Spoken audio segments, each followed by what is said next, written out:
ReefDudes is sponsored by Brightwell Aquatics and Bulk Reef Supply. Today, it's all about calcium reactors.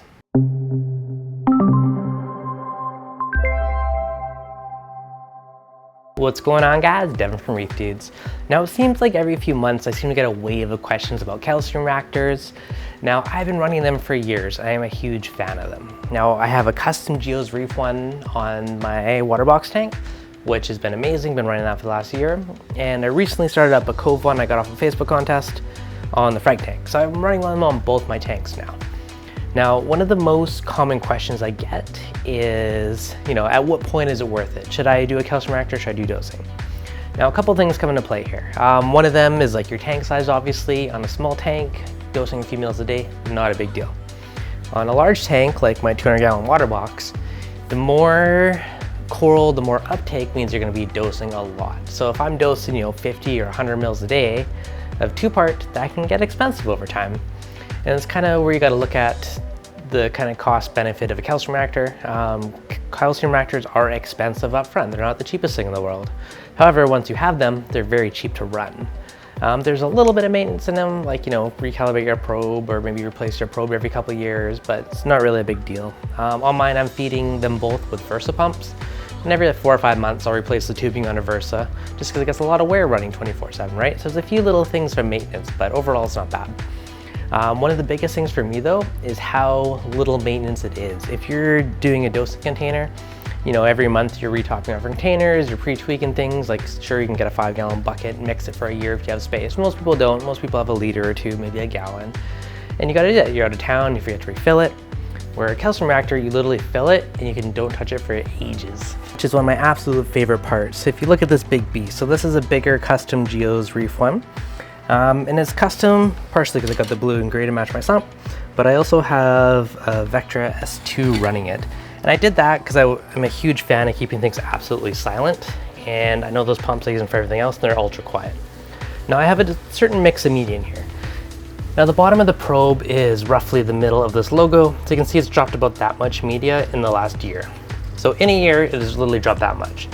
So this media inside of here could potentially last me a couple of years before I need to top it off, which is pretty amazing. Maybe like mid-year or 6 months from now, maybe I'll just top it off a little bit. But it goes to show how little maintenance that is. The other thing you gotta consider is your CO2 tank.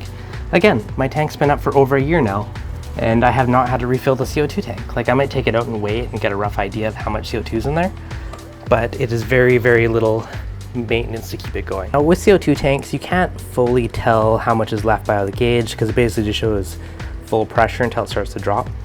So the only true way to tell, if you know how much the tank weighs, you can weigh it and then you'll get an idea of how many pounds of CO2 are left in here. Like, I might pull it off and just retop it off just so I don't have to worry about it for ages, but guaranteed it's probably at least half full and it's been a year. So they do last a long, long, long time. Now, looking inside of the reactor for media, I do have a big blend of stuff in here. So I have 3 different types of media, actually. There is the Two Little Fishies Reborn. I do have some of the Carib Sea Arm, and I also have the Brightwell's Lazarus. And that's basically the smaller stuff here. So this basically how this one works is you don't need 2 chambers, but having 2 chambers will help absorb more of that CO2, so it raises your pH a little bit. So the main chamber dissolves it, and as it's pushed out through the effluent line, so right now I'm running around 45 or 55 mils a minute, somewhere in that range, and it gets pushed through here, and as it slowly goes through here, all the smaller bits of particles of media give a ton of surface area to help absorb more of that CO2 and increases the ELK output into your tank. So it's a big fan of doing that, where you have, your bigger media in here, and then you have your smaller media like the Lazarus in the second chamber. That one's by Brightwell, that's Two Little Fishies, that's Carib Sea, so it's a bit of a blend. But I think that big mix really gives a really good way to fully soak up as much CO2 as possible.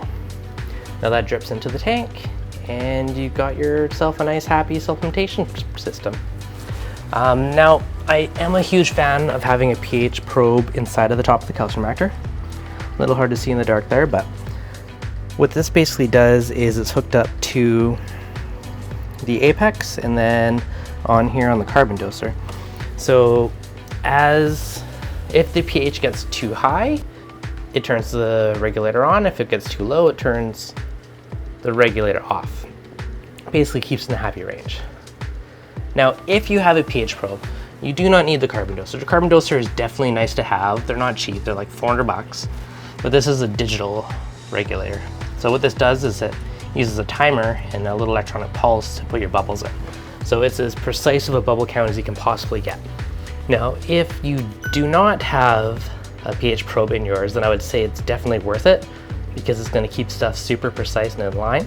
Where if you have just any regulator, I mean your pH controller, be it an Apex or, you know, you can get the Milwaukee one, but it's going to turn stuff on and off and keep stuff in line. So nice to have, but you don't need it if you have the little pH port in there. But if you can have both, I mean, best of both worlds. Now, the other part of the equation is the dosing pump. So you can use whatever you want for this, but having a continuous duty pump makes things much more stable and easier to dial in. So you can see this guy is Skimmer, and I think it's set 45 or 55 mils, somewhere in that range. But this Versa is running 24 hours a day, 7 days a week, it never stops. And this is what's keeping a consistent effluent rate into the tank. Effluent's what we call the liquid that comes out of the calcium reactor. So it's basically taking tank water, pushing it through the reactor, and then the little bit of pressure pushes the bits of effluent back out into the tank. Now that makes a huge difference. So if you're deciding, you know, do you go for the carbon doser or do you go for this? I would say a continuous duty pump is one of the most important things, assuming you have a pH controller.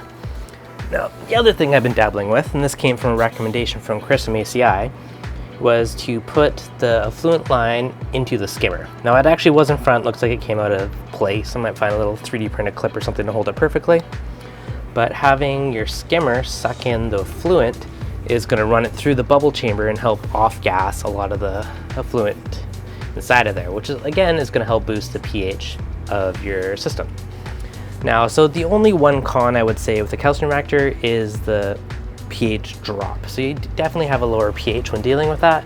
And so that's the only kind of one con to be aware of. But aside from that, I think they're an amazing tool.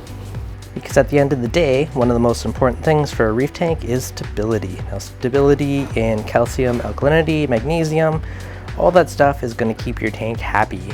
Especially as you have acros and everything starts to grow in, it becomes more and more important over time. So keeping that stability is one thing where a calcium reactor shines.